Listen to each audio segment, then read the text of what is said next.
The Evermore podcast is now sponsored by WFST Total Compliance. WFST provides fire safety requirements UK-wide to prepare you and your employees should the worst happen.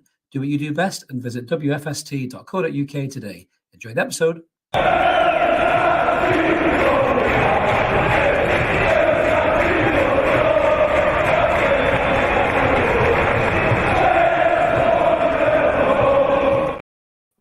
Good evening, everyone. Welcome back to the Evermore YouTube channel. We are back on Wednesday night for the Evermore podcast. I'm your host, Chris. I've been inspired by Bruno, so I've been joined by three brilliant Brazilian bastards. I've got Carl Charlison, who's come back on. He's been away for a little extended stay. I've got Leo Faustino, and I've got Paolo Castellio. How are you doing, lads? You all right? I'm all right, mate. No comment, no words. No comment. Well, it's better than the Silver Fox, Lee. It's better than the Silver Fox, isn't it, mate? I wasn't going to throw that one out too early, mate. So I thought I'd give you Brazilian. I thought I'd give you Brazilian, but not a painful one, mate. Not a painful one. So, yeah. I do love this Willikino crack, I must admit, from Bruno. It's absolutely amazing. He's had a mint week, Bruno. I'm sure we'll talk about him in a minute. But we're going to get stuck right in. Just before we do, a little reminder, anybody who hasn't checked us out before, please consider subscribing. We'd love you to come on board. We're under 2,600, only just. So smash that button, come and join us. All free content. Don't charge you a penny for this. 2 live shows, Mondays and this one you're about to watch on Wednesday, including loads of pop-up videos and just free Newcastle United content. We're live as well, so feel free to jump in the comments. We've got a couple already in there. Even at you, Roger, good to see you, mate. And PDK is raising the glass already. So let's get stuck in, lads. It's been a good week for Newcastle United. We're buzzing from the result. We've won again. It's nice to have that winning feeling. And we're going to start with, is the top four back on? Lee, just starting with you, mate. You would have been at the ground, I'm sure, with the lad, the famous lad. Good result, mate, and great to see Alexander Isak in the goals. It was. We looked a different proposition compared to what we've looked like for the last few weeks. In regards to your question, is the top four still on? I would ask the question, was the top four ever off as such?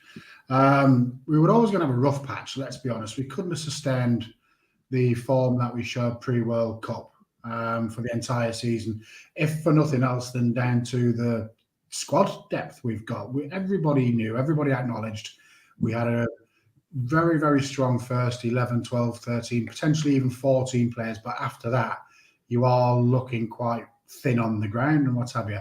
And so as I say, we were always going to have that rough patch. That rough patch, however, is like 1 win in 8 games. We've lost 2 games.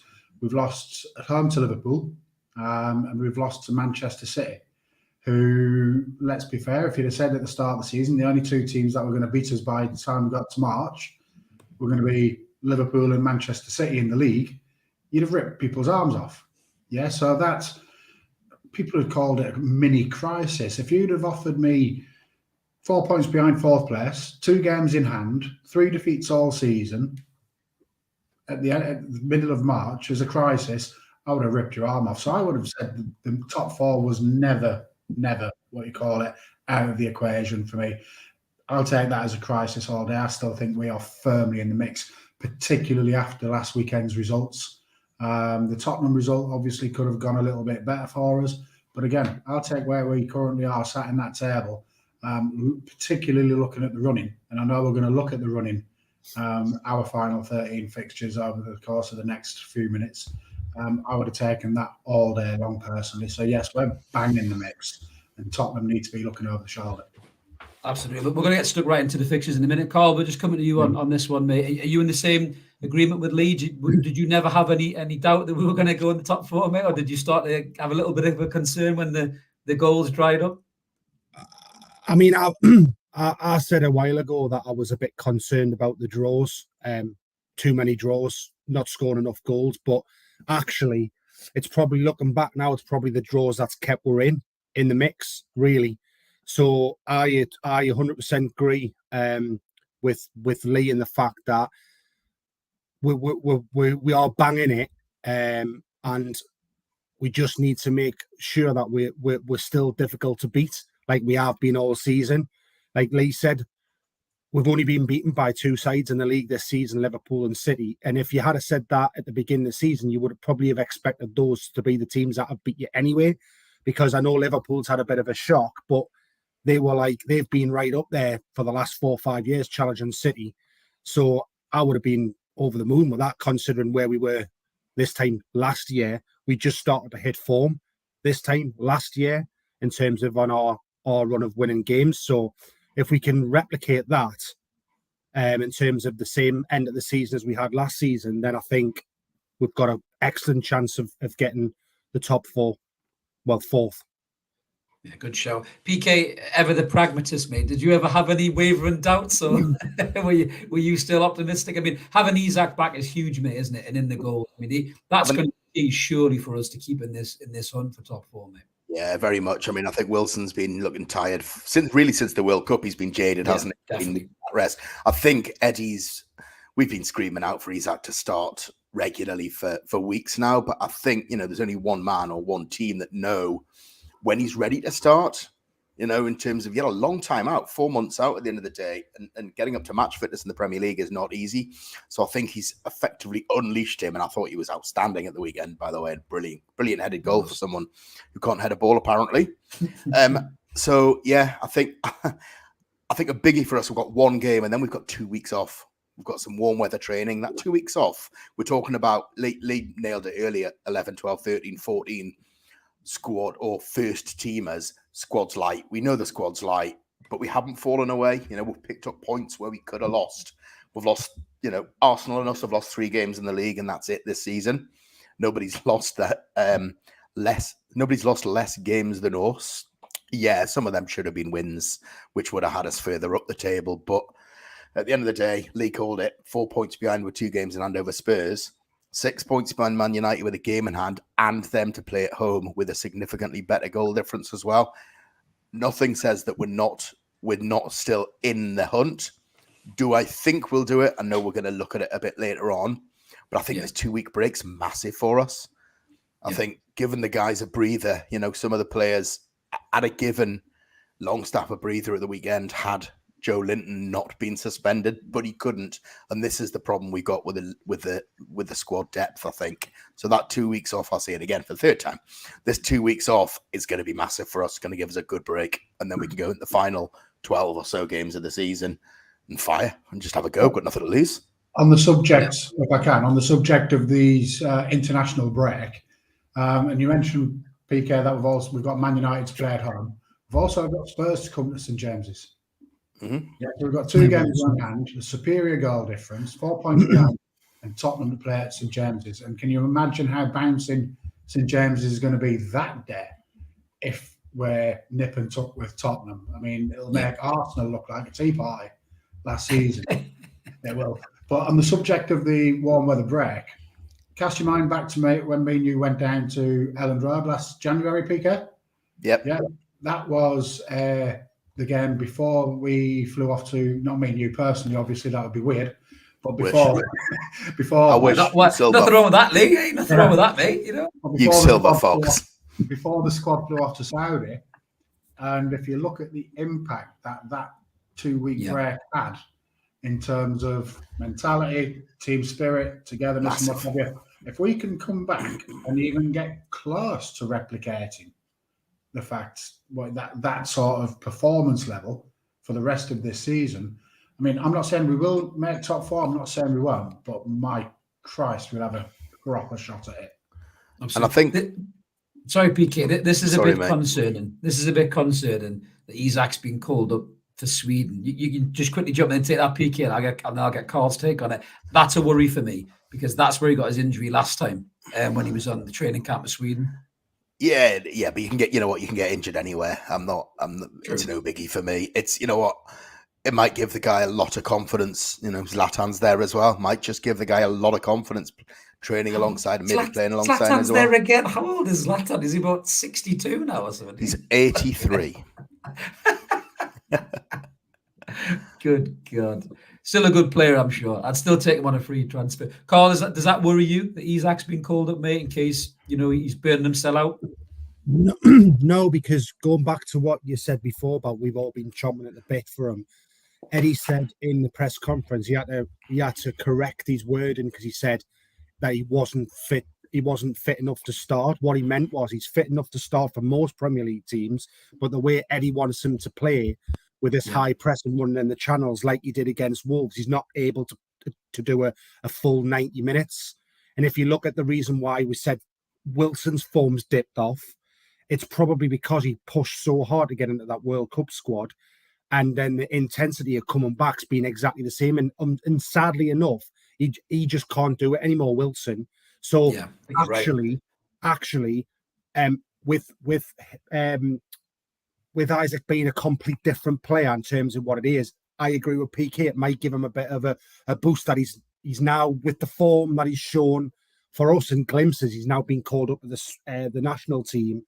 And as I say, I mean, I don't know, are they playing, or is it just training, or what? Or I'm not sure. That's obviously breaking news just coming there. I think just going back to Isaac, in terms of what he brought to Newcastle, and this can also help us with the running. We'll look at these fixtures in a minute, but it gave Alan St. Maximin an outlet, didn't it? I mean, I've never seen Maxi pass the ball as much as he did at the weekend, rather than just trying to beat 6 men on his own. For the first 20 minutes of the game, he was threading through balls through, and because Isaac was stretching the defence so much and being available for that run every single time, that is a brilliant addition to bring into this squad for the running. It's a real shame that Gordon's picked up a knock, because he could also bring you that level of speed and pulling defenders out. Hopefully he won't be out too long, but I think going back to what you were saying as well, Lee, in terms of us being kind of cheek to cheek with Spurs, we'll get into this in a minute, but Spurs are still heavily reliant on one player standing up and winning them games.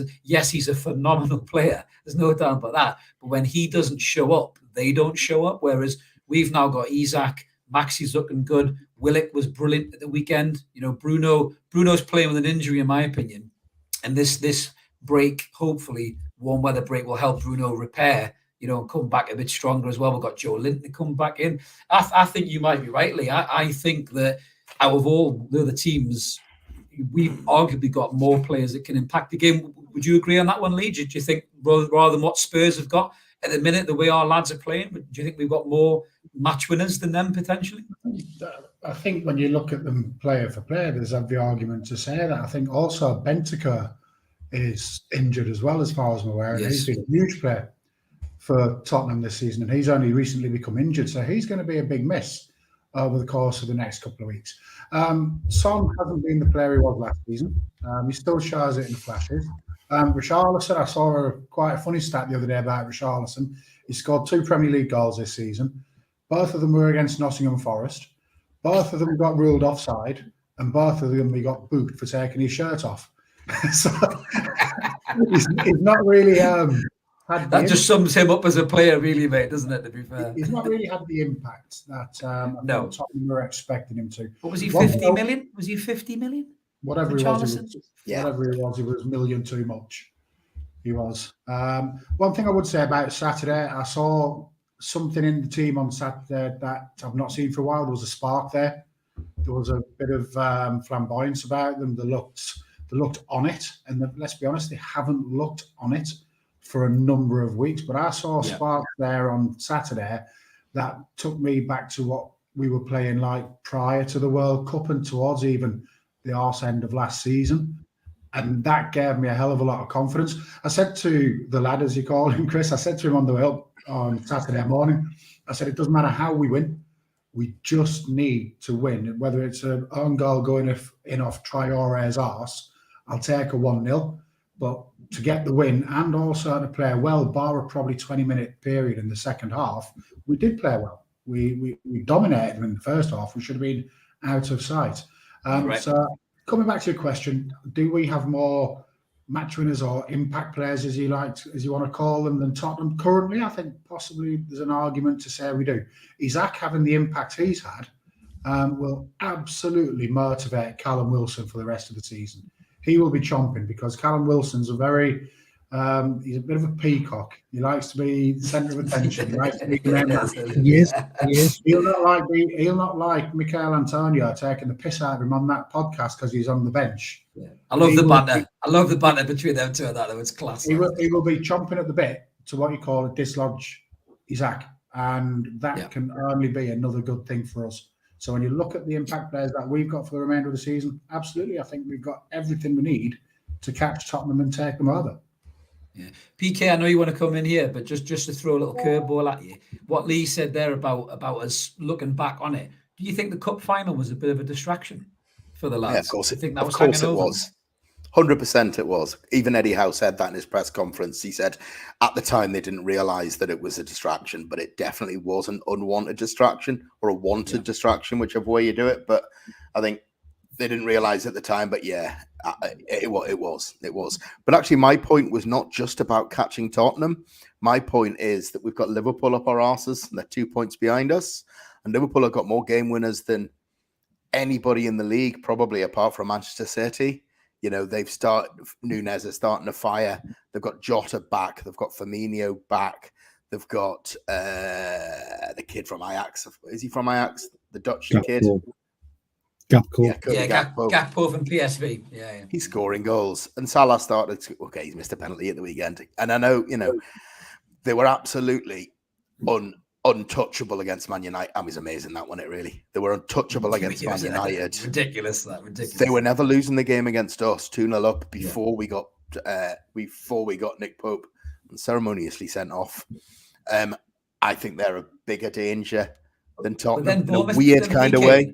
And then Bournemouth beat them, so they're still inconsistent, mate. They're still not the Liverpool that they were. So I'm not even ruling Chelsea out, by the way. Oh, I would. They're a basket case, man. They are a basket case, but they're only 7 points behind us. They won't bridge that gap. You click this now, Mark. Mark's watching somewhere. Click this now, Mark. Chelsea will not catch us in the top four. They shouldn't. No chance. And I think a big one for me, and I mentioned it off air before, is that Casemiro's missing for 4 games. Let's not rule out the fact that him and Rashford make Man United tick. You stop those two, you stop Man United, and Rashford cannot conceivably keep scoring goals, week in, week out. It's got to stop at some point, hasn't it? Hopefully. Yeah. Well, we're going to move on to the remaining fixtures and obviously look at some of the run-ins. And Mark isn't here in body, but he has been here in spirit. He's bashed up one of his brilliant slides that gives Sky Sports a run for its money. Carl, I'm going to come to you first, and I know you've also been doing some digging in the background. So we're looking at the fixtures. We'll get the other lads' take on some potential banana skins here that for us and for them. Yeah. But looking at those fixtures, I mean, we've got Man United in there. You know, Lee and I both agreed before we come on air that Man United possibly are a little bit too far away from us. But I definitely think it's got to be between Spurs, Liverpool, and ourselves for the fourth spot. How do you see this run-in coming in, mate? And how do you see us managing this run-in? Well, what I did was I had a look at the 3 Spurs, us, and Liverpool, and I just looked at the games, and I myself personally just categorized them into like a traffic light, color coordination. And if you look at obviously the red being the hardest games, Spurs have got a block of 3 games of us, Man United, and Liverpool. So us away, Man United at home, and Liverpool away. Liverpool have got the next 3 games, because I know it says Fulham up there, but I think it's because of the cup that they're not playing them. It's the game postponed. Yeah. So they've got City away, Chelsea away, Arsenal at home. So then again, they've got another block of 3 games. Where if you look at our red fixtures, I put Man United at home, Spurs at home, Arsenal at home, and Chelsea away.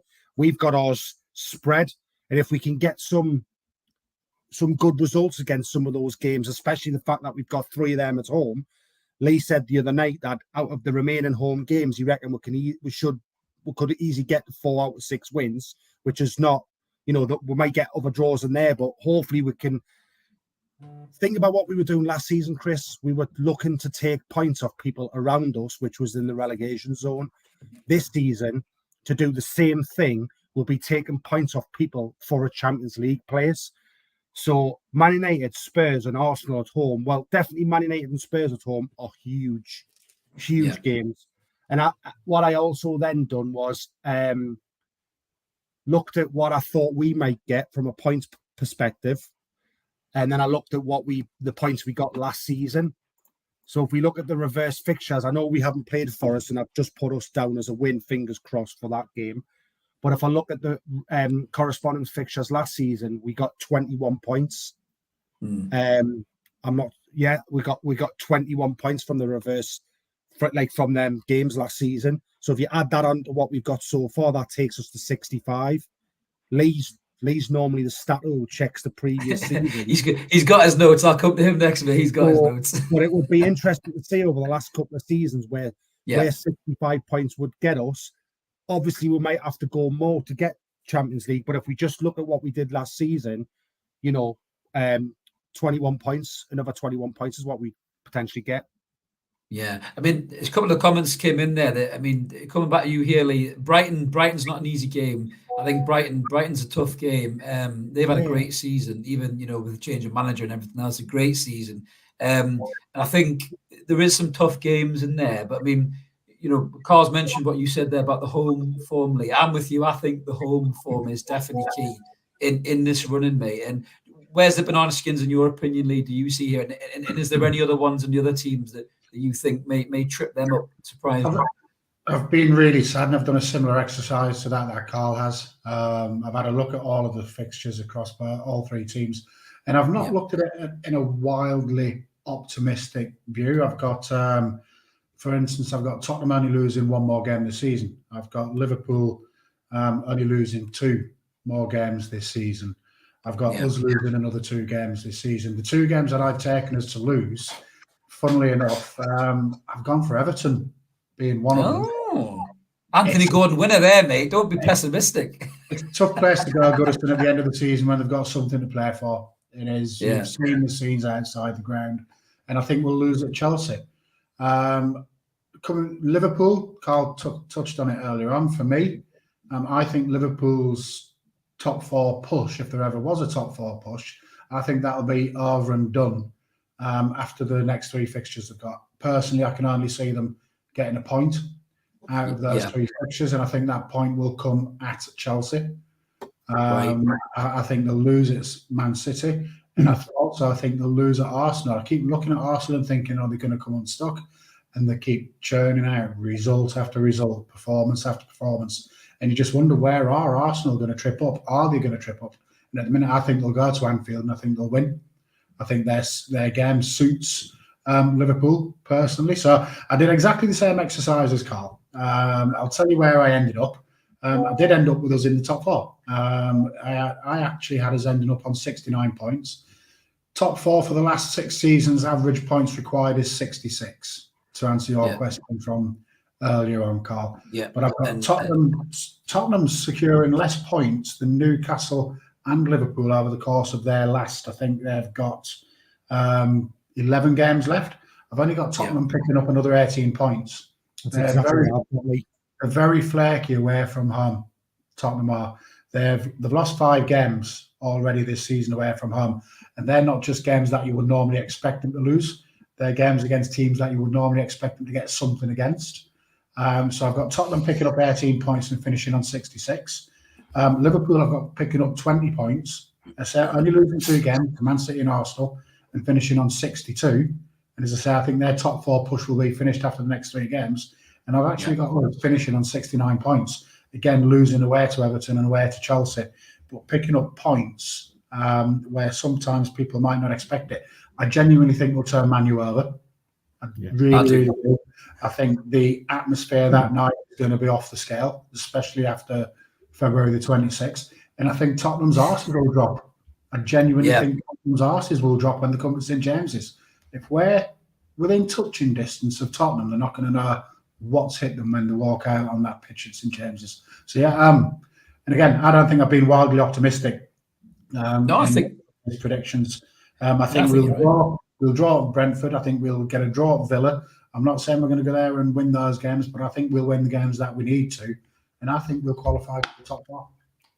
Well, that's great to hear you so pessimistically. Just to get that comment, I know I've been covering your handsome silver fox face there with Mark's comment, but that's quite an interesting one there that Mark said. So in season 18-19, 4th spot was 71 points. 19-20 was, I think, as that 66. And 2021 was 67. 21-22 was 71. So PK, coming on to you with your kind of prediction on this.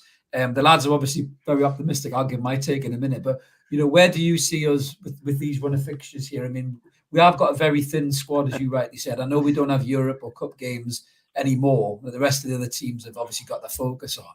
But do you think this squad is, resilient enough to get through these games and get the results that's needed to get top 4, mate?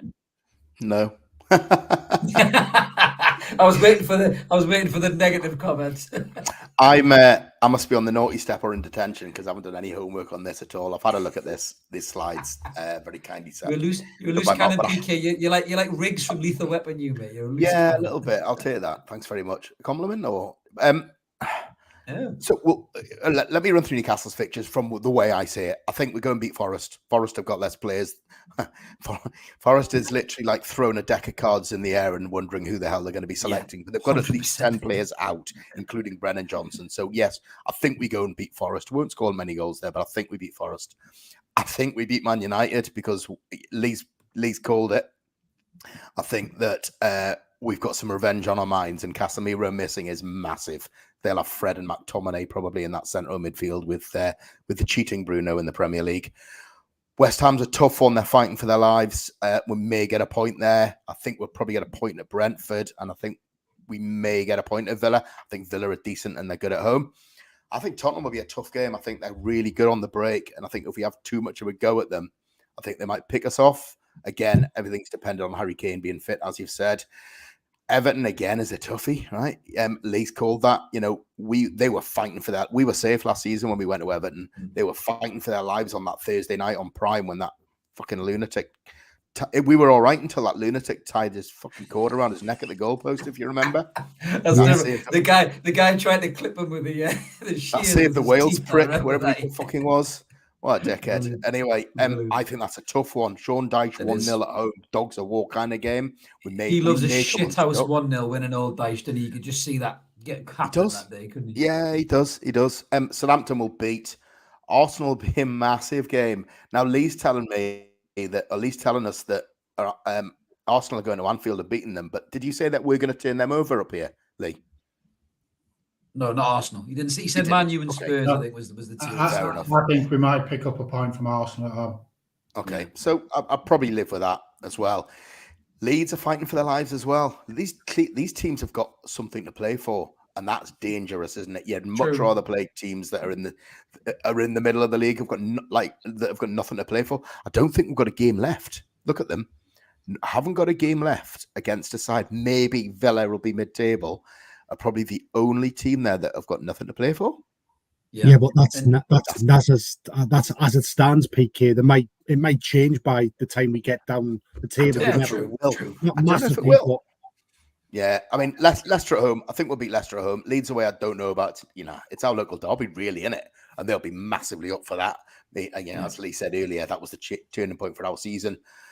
Leicester at home will beat. Chelsea will probably get beat. In all honesty, and Brighton, Brighton's a toughie, you know. Yeah. But they're like us. They haven't got a big squad. Brighton, if they get a few injuries, again, I would hope they would at least not lose to them. But we've got, you know what? It's a little pointless looking at all the other clubs and who they've got to play, because if we take care of ourselves, we get enough points, we can finish in the top 4. I don't think we will, because I think we'll draw too many of those games. Yeah, I don't think we'll pick up enough wins. Really, if you want to finish top 4, you go to Southampton, you go to Everton, you beat them. You go to Leeds and you beat them. You go to Chelsea and you pick up a point. You go to Brentford and you go to West Ham and you win those games. And I just don't know if we'll have enough to do that. The only saving grace, and I'll go back to what I said earlier, is I think this 2-week break is going to be massive. Massive for the players that are tired, the Miggies of this world, the Sean Longstaffs of this world, Bruno to get him back fully fixed. I don't think he's in a Brazilian squad, Bruno, is he? They've rested a load of players. No, which is really good. I think that's really good for us. The less football Bruno plays and the less traveling he does, the better. Yeah, Carl, I think you wanted to just come back in there, Carl, for one more point, didn't you? Before I give my take on it, mate. If you remember last season, Eddie Howe spoke about blocking the games, and the mindset was, if you didn't get it, if obviously you want to go in and win every particular game, but if you went in and you didn't win a particular game, if it was within that particular block of games, it didn't matter, as long as it sort of took the pressure off the players. Yeah. So I think going into these last 13 games or whatever it is that we've got, I think we'll probably do a similar sort of thing. So if you don't get the result you want, but then you come out of it where you're either 1 point behind or 1 point ahead, I think we'll block it into certain particular games to try and mitigate what PK was saying about specific games bringing different things. I just think we'll block it into certain games, and Eddie Howe will be like, right, well, we've got these. We'll have the first 4 games, Forest away, Man United at home, West Ham, Brentford, then the next 4, and then maybe the last 5 in terms of what it is. I think that's how we'll approach it to try and get the maximum number of points that we need to get. Yeah, I mean, what worries me, and I think Mark mentioned this on what's going on Monday as well, is in April there's a massive glut of games. I think we've got 5 or 7 games or something in April, something mad like that. And I think it's 8 games in April. 8 games. I mean, fucking hell. So. What worries me is the thinness of our squad, and as Lee pointed out there, we've got a really good kind of 14, but outside of the 14, we don't really have any game changers to come in and do anything. You look at the bench. You still got people like Matt Ritchie there, and you know, Elliot Anderson. As much as we want him to do something, he's still really inexperienced. So we are struggling in terms of the depth there, and there's a massive glut of games very close together. If we get suspensions or injuries, you know, to key players, that could really cause us trouble. I'm still trying to stay positive. I do think that the lack of distraction for cups in Europe will help us, because the other teams will have a massive congested fixture diary anyway, in terms of how far they go in Europe and everything else. So I think that will go in our favour. You're right, PK. Man United missing Casemiro for 4 games, I think it is, isn't it? Because it's a second red card. That's huge for them. He's what pulled them all together. You know, he's arguably a contender for Player of the Year. How much of an impact he's had. I think Audie said that when he was on the other week. But if I look at those fixtures there, I'm very much in the same view of you guys as well. You know, I think Manchester United and Spurs at home, Lee, I do think with the way St James's Park is now, the atmosphere, the intensity, and the fact that you say there's revenge on our minds for the cup final, and you know we want that spot as much as Spurs do, maybe more. I do think that we get maximum points in those games. What the ones that concern me, if I'm honest with you, is Brentford away and West Ham away. I think Brentford are a really good side.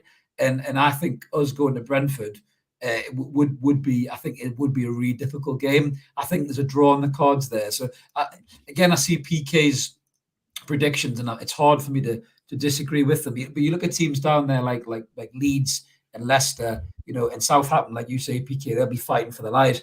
These guys, by the time we play them, could be either totally cut adrift and fucked, you know what I mean, and have a lot of it against them, you know, a lot of disarray going on, injuries to key players, you know, like Ward-Prowse and people like that. If Southampton lose him, they're in big trouble. That's a good point about Brentford. Will Tony be banned? Does anybody know what's going on with Tony? Just anyone want to take that?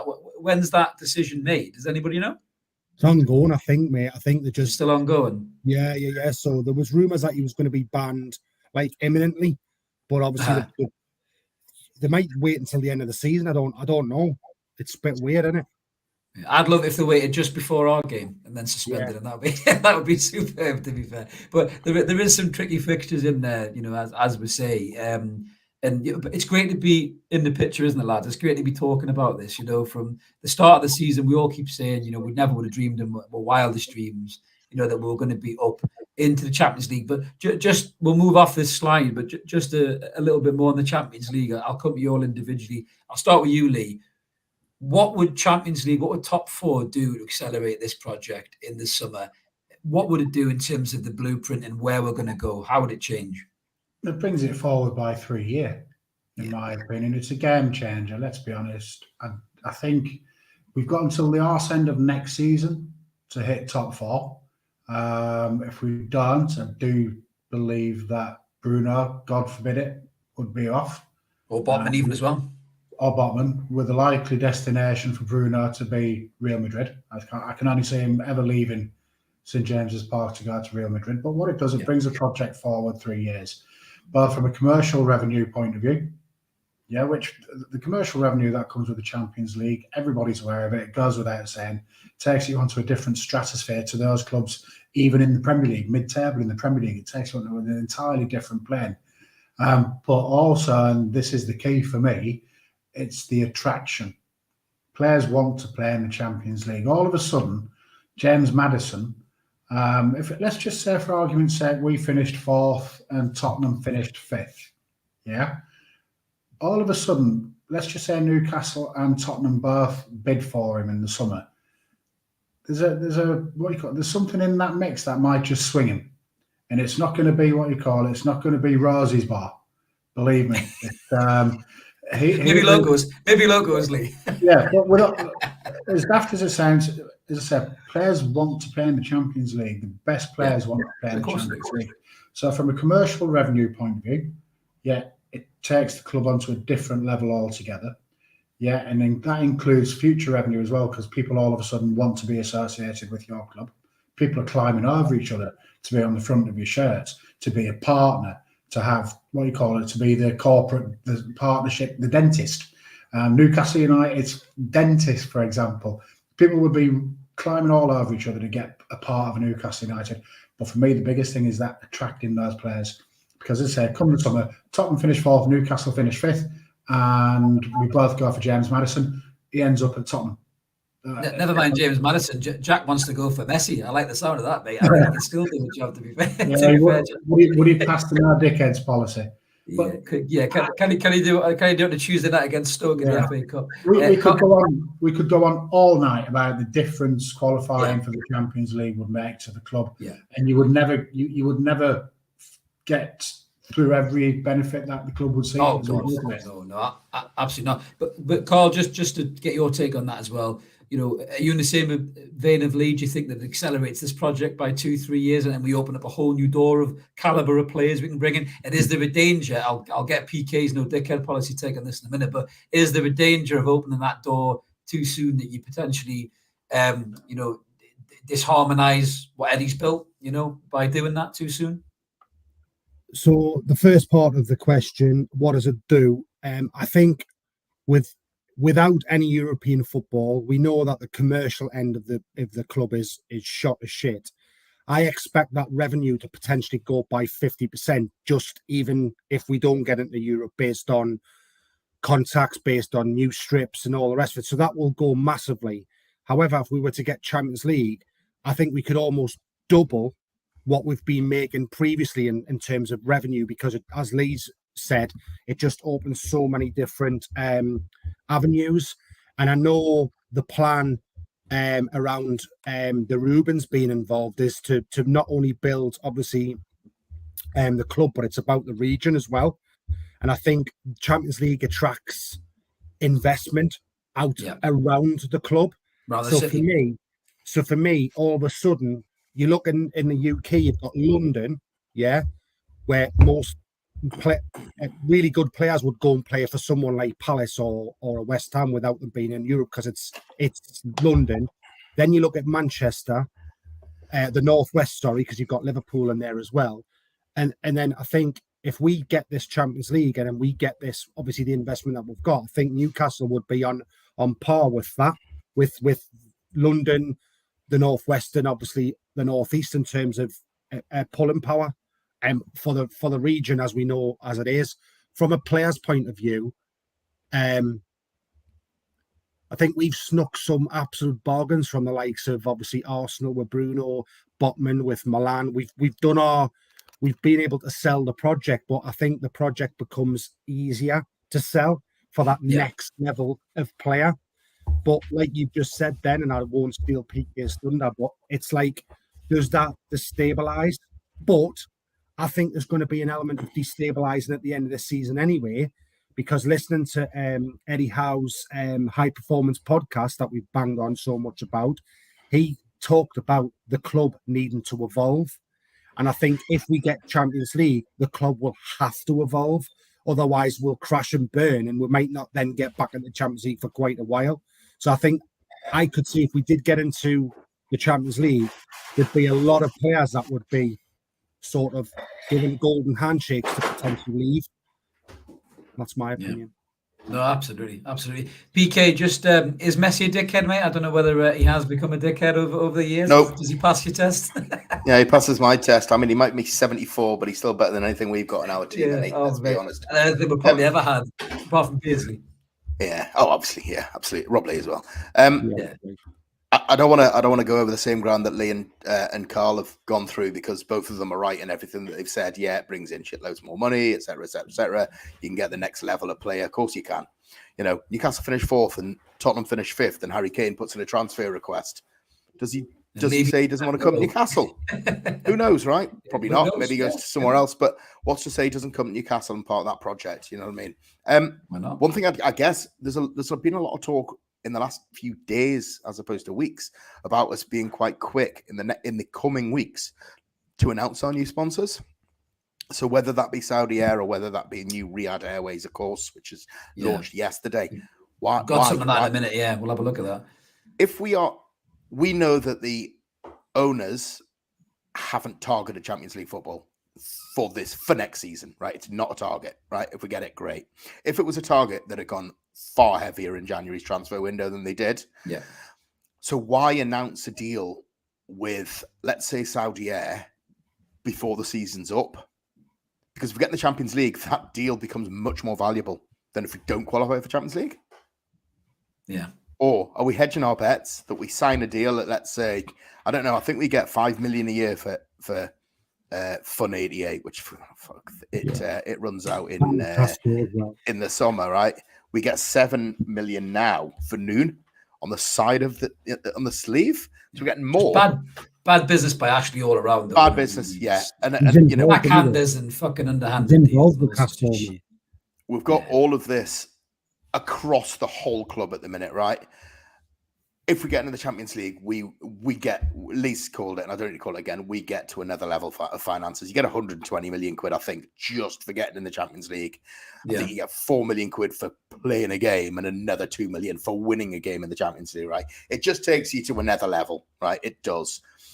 But we may get there, we may not get there. If we don't get there, it's no biggie in terms of stopping the project. I know Lee's saying, you know, Bruno might away at the end of next season. Botman might. I'm not convinced by that. I think they are massively bought into the long term of it. Regardless, but yes, you get into the Champions League, you get a much better quality of footballer because they are clamoring to come here. Maddison walks here if we get in the Champions League. Lee's absolutely right with it. So it's massive for me, but they're not going to gamble the future of the club on hitting it this season. They proved that in January. So if they don't do it, but we get into the Europa, so let's say we finish 6th, get in the Europa League and get to a Carabao Cup final, it's been a phenomenal season for us. That's probably... And we walk away happy. Yeah, that's probably, in all fairness, if you think about the more steady growth of the project, that's probably a steadier growth plan to get in the Europa first, get the quality of player that will help you have Europa football and, you know, fight on all fronts in the league, and then you go next for the Champions League. But just moving on to the next section, because we have talked a little bit about new sponsors. So that there was a bit of a leak, Lee, on Twitter for the potential new kits, which I'm just going to pull up now, whether it's true or not. So this was the leak that went around Twitter, which obviously has Saudi on the front. Just really quickly, your lad's take on it. I think it looks quite nice, apart from the fact Castoria apparently still making the top. They're a fucking shambles. But what was your take on that, Lee? If that's going to be the leak in terms of just bring that back up on screen for us, if you would. Yeah. Just want to look at that. You take off the Saudi and you replace it with a full here. You replace that V-neck with a round neck, and hair presto, you've got this season's kit. The away kit. You're not a fan then. The away kit is a negative of this season's kit. Yes. So for me, it's black and white stripes. There's only so much you can do, but for me, I'm not blown away by either. As I said, the home kit is this season's with a V-neck in a different sponsor. Sorry. Yeah. I mean, we've got some comments there. Gary McBurney thinks the green one looks mint. PK, there was a black one, wasn't there? That I think was my God. I've not got the picture. That thing of beauty. Thing of beauty, the black one. I couldn't give a shit. I couldn't give a shit what strips we wear. I don't care. Do you care? You're so miserable with strips, mate. Come on. Can I just say, matter. You would if we wore a red strip. You would kick off there. Hang on a minute. That's what the Cardiff City fans said before that mentalist changed into wearing red. I don't give a shit what kit we wear. All right, then, pal, I'll burn it red. All right, let me go back.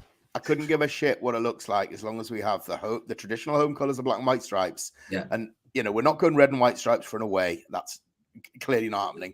It really doesn't matter whether it's a Saudi-looking strip or whether it's all black. It fucking doesn't matter. Doesn't matter. But those two look nice. I like the look of those two, by the way. Yeah, I do. What about you, Carl? What did you think about the strips, mate? If that's the new strips. I mean, the gold one that you haven't got is a thing of beauty. The black one. I'll see if I can get that one up. Actually, the home one, like Lee says, it's black and white stripes. It doesn't really, it's not really much different to this season, really. It hasn't got a horrible looking 4 on it, which is good. But the away one is just a reverse of this season's, where it's white and green to green and white. Yeah. So, I think it'll be interesting to see how the new sponsor incorporates into the shirt. Whereas the one we've obviously got this season, you've got that massive, huge thing over the front. So it'll just be interesting to see whether the other strips are blended in with that. Yeah. Yeah. Oh, we've just got it up there. So for the shirt that everyone was talking about, it was this one here. I mean, that is pretty sexy. That, come on, Lee. Even for you being a miserable bastard, that's a sexy strip. Come on, mate. Give me a take on that one, mate. Come on, you'd wear that, wouldn't you? It's a lovely shirt, but I'm 30 years past wearing muscle vests. Believe me. I've seen your guns, mate, outside of logos with the gun show flexing, mate. I've seen that. You're right, that black one, mate. You rock that quite well, I think. Sorry to interrupt, but this wanker turned up with shorts on Sunday. It was fucking brassic. Shorts on? I know you live by the coast, mate, but shorts on's a bit much, isn't it? It was -3 or something, wasn't it? It was subtropical. I went to Wembley in a t-shirt and it was colder there, believe me. It was subtropical on Sunday. I bet it was. Comments from BT that I don't know what the black one looks like. Different coloured numbers. I imagine it's probably gold ones. I'd imagine. Jack loves it. He thinks it looks mint. Two Coin of Phrase says a gold member in that one. Absolutely. I think that strip would be unbelievable. I must admit, I really do. But I think it's probably some 12-year-old bloke in his bedroom. 12-year-old lad in his bedroom after his maths homework, just mocking up the strip. Get him a job. That story that he's doing a better job than them wankers, to be fair. That's a brilliant design, that. But we'll soon see. But I think, as you've all said, the commercial revenue has got to be the thing that drives it, because the Fun 88 deal was honking, really, and it was just a sad indictment of how horrendous the Ashley era was. And speaking of some of the hangovers from the Ashley era, our next game against those tricky trees, as Mark said, just to maybe make you all feel a bit better in the comments about how we progressed as a club, these two motherfuckers won't be in our midfield come Friday night. So we will be playing against them. There's a real good chance that could have been the Newcastle United midfield. So thank Christ that it wasn't. But coming to you first, Carl, on this one, mate. We've talked a bit about the fixtures coming up. This is a big game, mate. We need to carry that momentum on, don't we? We need to. We really need to take advantage, I think, of the fact that they're missing a hell of a lot of players, including apparently Brennan Johnson, who's massive. I mean, it's interesting. Obviously, they've got an array of injuries, but what I will say is, anybody that's ever been to the City Ground before and been to that particular region as a whole, anyway, they are a fierce bunch of fans, and they are very loyal, especially on a Friday night. We talk about sometimes the atmosphere that we create. It's almost like they're on top of you there. So I think, no matter what team they put out, it'll be a tough game, because I think the crowd will be up for that as well. Do you know what I mean? Like, we just, wherever we go now, one, we know we always sell out anyway, but two, because we've got our newfound wealth, if you like, we're a target. And I think we'll be a target for their fans in terms of how hostile it is. So whilst they've got a lot of players out, I think we definitely need to be complacent, on not be complacent and just be concentrating fully. I still think we'll win. It might be like a scrappy 1-0 or something like that. But as I say, as long as the performance is there, like it was against Wolves, and to be fair, like it has been in the other 3 games that we got beat 2-0, we've actually played well in patches against Liverpool, Man United in the final, and then City. We played well in every single one of those games, and it just proves how far we've come, because we didn't get blown away by them. It was 2-0 in every scoreline. So as long as we're compact, and we have been all season, and I think we will create chances, and I think we'll win either 1-0 or 2-1. No, it's a close game, you think, then? PK, what's your take on it, mate? Do you think we'll steamroller them, or do you think it's going to be a tight one, like Carl says there, with everything taking into account with the Friday night game and the way that the Forest fans are, etc., etc. Just a bit of breaking news. Actually, Brighton are 1-0 up at home to Palace. That's their derby, isn't it? Brighton Palace for some reason. It is actually, yeah. Closest teams, isn't it? Yeah. No, we don't go and steamroller them. We played them on the opening day and they looked all over the shop, didn't they? It was a comfortable, professional 2-0 win. 15 new players. That's probably why. They've got like 40 new players on their books, and I know they had to sign players, but crackers. Nobody knows what team they'll select. Brennan Johnson missing if he misses, is massive for them. If Colback and Shelvey start in that midfield against Willock, Longstaff, and Bruno, there's only one winner. Isaac's got the leg. We've just got the legs to run them ragged, to be honest. But I don't think it'll be a big score. I think we'll be. Look at Lee in the bottom corner there. He's shitting his pants. It's like, fucking hell, I'm going. We'll get a bit of it. I think we win 2-0 with goals from Isaac and Willock. There you go. Yeah. There you go. PK is not on the fence, Lee. He's bold and brash. Don't stop being nervous about Forest, Lee, after you've just been saying we're going to finish top 4. Come on, mate.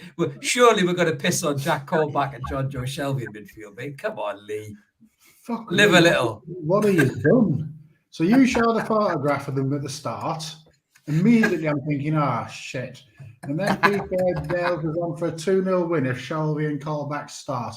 You are asking for bother. You are genuinely asking for bother. Superstitious, mate. Superstitious, Mr. Forster. I was at the City Ground almost 25 years ago when a certain Ian won. I remember that. All over our chips. And I'll never forget that night. That was one of my lowest nights as a Newcastle fan. So, as I say, I'm not going there for any stretch of the imagination thinking that we're going to steamroller them. They've only lost 3 games at home this season. They've won 5, drawn 5. Lost 3, but that, as Carl says, is a symptom of their fan base. I was unfortunate lucky enough, whatever you want to call it, to live 30 miles from Nottingham for 16 years.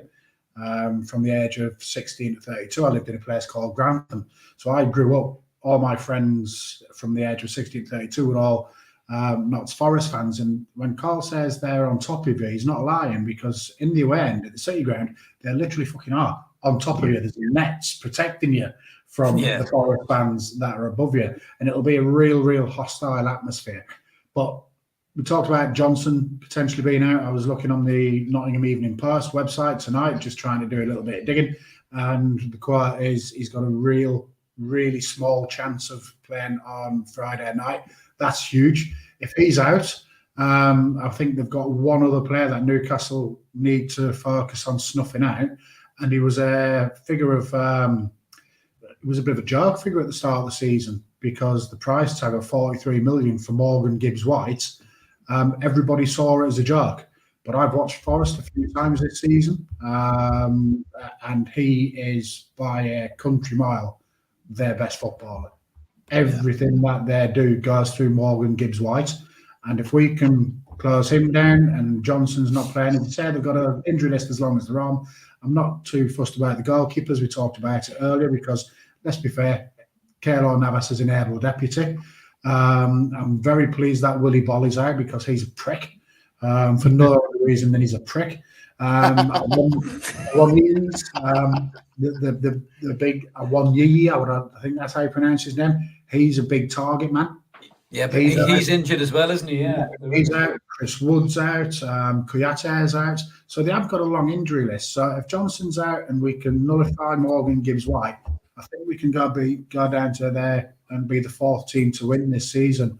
But I can't believe he did that with Colback and Shelvey. I just don't know what you think. Hang on, lads.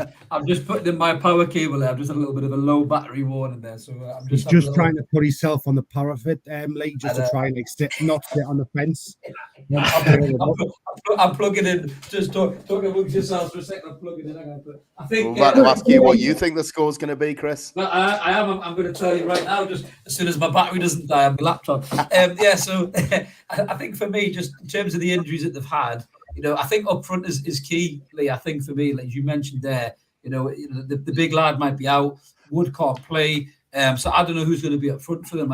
Gibbs-White is quite a versatile player. I know he can fill in there. If Johnson's missing that's their outlet. And love Shelvey or hate him, You know, when he has a nippy player that can find space, we saw that with Dwight Gale. He's able to hit those passes. Now, I think because of the energy in our midfield, we'll snuff that out for Shelby. We won't let him get on the ball because we know all too well what he's like when he gets on the ball. If you can find that pass, you got something like Johnson, if he is fit, running in behind against maybe Dan Burn, because I think he'll pull out that side.